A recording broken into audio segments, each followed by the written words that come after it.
What's going on, Soul Tribe? I salute the divinity in you, and welcome to my channel, Alchemist. Justin here, and bringing another little nugget to add to the Soul Tribe archive.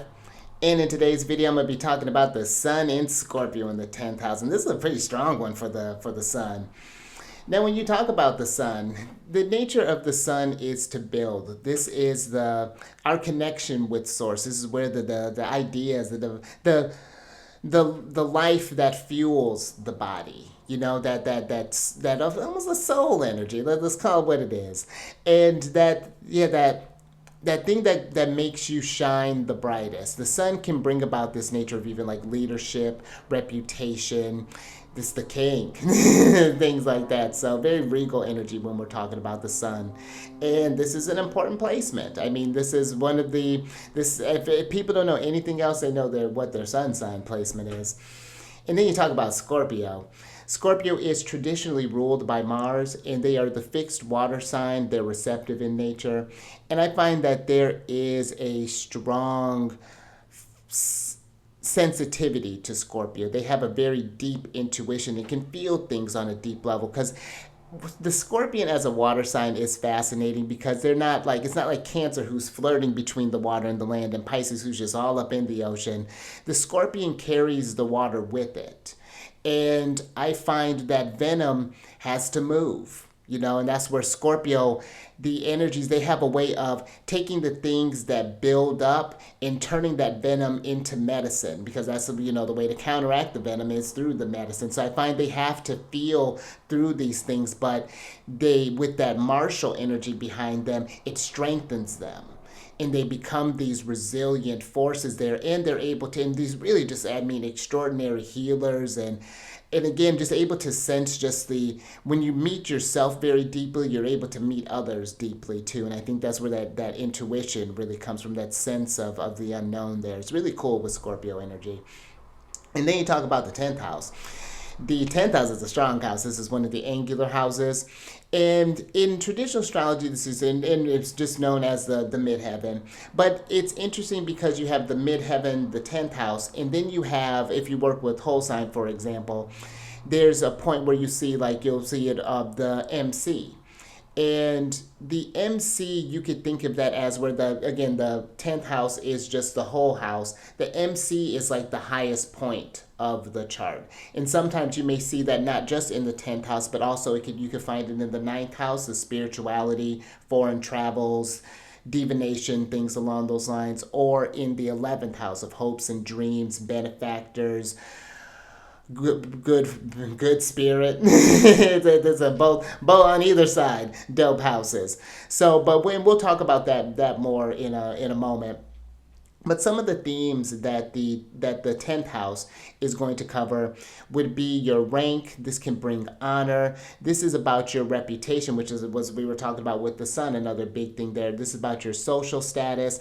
This could be your public role in society, your occupation, your profession. This can also cover like the actions and like mastery of skills. This could also be just about even your ambitions and your dreams for advancement, and what you want to achieve on this journey, what you want to be recognized for. So when you're working with this placement, some things to think about: you'd have an Aquarius rising by whole sign, and you'd want to see where Mars is at, because Mars is going to be responsible for this 10th house and for your third house, your house of your siblings, your short travels, communications, divination, things along those lines. And so that's going to be something important for you. But also the themes that the Sun rules are going to be your relationships, your marriage, your spouse. This could be living abroad, things along those lines. It's that 7th house that the Sun is going to rule, because that's where Leo is. Now, when you think about this placement, so that's going to be a big thing when it comes to thinking about who you want to be. One, I guess on a just a base level, when you sit with yourself, and this is where with Scorpio, where this is a feeling. When we're working with water energy, do you feel in alignment with who you are currently. I think that's an important thing. It's something that we should all get in the habit of just checking with ourselves each year just to see where we're at. But I think working with like a solar return chart or even looking at the maybe even like perfection years, maybe looking into that could be something that could be very beneficial. But asking yourself every solar return, do I feel in alignment with who I am? What themes are coming up for you for that year? And are the actions that I've taken, because that's going to be something that sun is going to be in square by whole sign to your ascendant or maybe even by degree. And if you have any planets in that seventh house as well, there's going to be this tension between yourself, your relationships, and who they, and what they you become because of that. So that's something that I would just make sure to check in with yourself. Give yourself some time to analyze how can I improve, in what area do I think that I can improve in, because that sun is wanting you to shine. It's wanting you, I think, too. That sun in the 10th house in Scorpio, I think, could that sense of accomplishment and ambitions, I feel like is a sign of a great leader. I think because the Scorpio would also bring, I think, this level of empathy, of being able to see where maybe others might be faltering because you've been there before and you're still growing in this, and you can help others grow together, because that's what I feel like good leaders, and what I think good leaders do is that there is not just about getting myself to the top. It's lonely at the top. I want a soul tribe with me, all people who are striving towards that highest expression. So that's just something I think to just a little something to start off with there. But yeah, I think too, the relationships that you are making, are they ones that are raising you up or are they lowering you down? Because that's going to be a big factor. You may want to look about doing like maybe working abroad. That could be something, some themes that come into the mix, especially maybe if you even have that MC, that highest point in the ninth house, that might be something to consider. If not living abroad or working abroad, then maybe doing where you're working with people abroad. Maybe do like some sort of remote work or something along those lines there. But I think that this could be, I think, very great spiritual type of coach. Again, someone who's just a great leader who can guide others to unlock that highest aspect of themselves. I think another thing, especially if you do have, let's say, this sun is conjunct that midheaven, and that just means when the planets are fused together, there is a very great success. And when I mean success and like rising the ranks, if you want to go for, especially if you have, when we go through like planets going through Scorpio, that's a great time for just like, oh, am I ready for that promotion? Or do I want to take this, do I want to take my career and start my own thing? Do I want to take this building? Whatever this looks like for you. Maybe you go from teacher to, maybe you want to go professor, or maybe you want to just like release your own courses. But options are endless here. I think it's just, again, just does it feel in alignment? And I think too, if you want more specifics too, the following that midheaven point.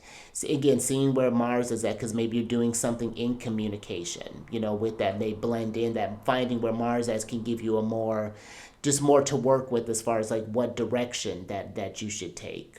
But again, that going back to that MC point, if it falls in that 11th house, I like to think of those themes. The 10th house still holds as 10th house things, but there's a need to work with others. Maybe you're doing something with groups possibly here. This is about networking and making connections in your whatever it is that you're achieving in life. That's going to be, finding different benefactors and maybe different patrons, things along those lines. Having good friends who can get you in association, just creating that sense of community. And if it's in that ninth house, and I'll kind of wrap this up, if it's in that ninth house, then maybe this is definitely a more kind of spiritual aspect that's getting into this mix here. Maybe you're doing something abroad, or when you think about your belief systems, that could be another thing that kind of flows into who you're becoming. There may be challenges or even questions of what do I believe, and that may always come up for review. And again, in that terms of enlightenment. So These are just some very basic things to kind of cover here, but as you see, this is a lot. And if you have this placement or know someone who has this placement, down in the comment section below, leave a comment, because this one, great recognition in whatever sphere that you're in. But if you're wanting to work with this placement more personally, maybe you want to do more of a solar return charts or follow lunar return charts or whatever that's looking like, get a I Ching reading, then down in the description box, there's a way to get in contact with me, and we can discuss all the different services that I provide and which one would work best for you. So that's definitely available for you there. And then if you want to follow the transits that are going on up in the sky there, on the same channel, I have a list for the celestial weekly transits, and it's just going over the weekly news and what to expect with the planets and how to work with them, what houses to look for, things along those lines. So how to put it into just practical application. And if you do want some lunar shenanigans, last little thing here, there is also a link for my other channel, The Chariot and Friends, where I discuss what sign the moon's in, what phase she's in, and when she's going to void a course. And I just started doing this where I do like an I Ching kind of reading to start off, and then we talk some lunar astrology, and then end it off with some tarot. So get a little mix of the practices there. So, but until next time, stay mindful out there. Keep raising that vibration through the roof. And I will catch you on the next one. Later.